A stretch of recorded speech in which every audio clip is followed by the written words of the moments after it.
வரதட்சணை, பணத்துக்காக கல்யாணம் பண்ணுற கூட்டம் இப்போ வரைக்கும் இருக்குது. சமீபத்தில் கூட ஒரு பெரிய மரணம் ஏற்பட்டது இந்த பணம் தான்.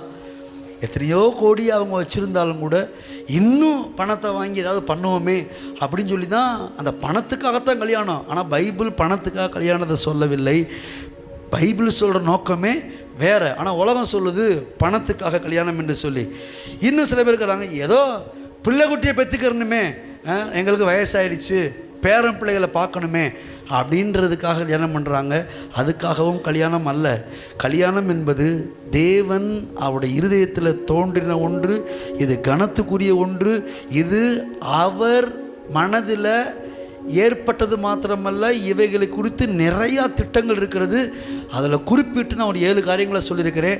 அதுதான் தேவனுடைய திட்டமாய் இருக்கிறதே ஒழிய மாம்சீகமாய் நாம் யோசிக்கிற காரியங்கள் தேவனுடைய திட்டமாய் இருக்க முடியாது. காசுக்காக, பிள்ளை குட்டியை பெற்றுக்கிறதுக்காக, வயசாகிறதுக்காக, அவனை கால் கட்டு போட்டு விடுறதுக்காக, எப்படியாவது பண்ணி வைக்கணுமே அப்படின்றதுக்காக கல்யாணம் கிடையாது. கல்யாணம் என்பது தேவனுடைய இருதயத்திலிருந்து தோன்றினவைகள். அவருக்கு அவைகளை குறித்து நோக்கங்கள் இருக்கிறது. நோக்கங்களை புரிந்து கொள்ளுங்கள், பெரிய தாக்கங்களை வாழ்க்கை ஏற்படுத்தலாம். எல்லாம் எளிமை நிற்போம்.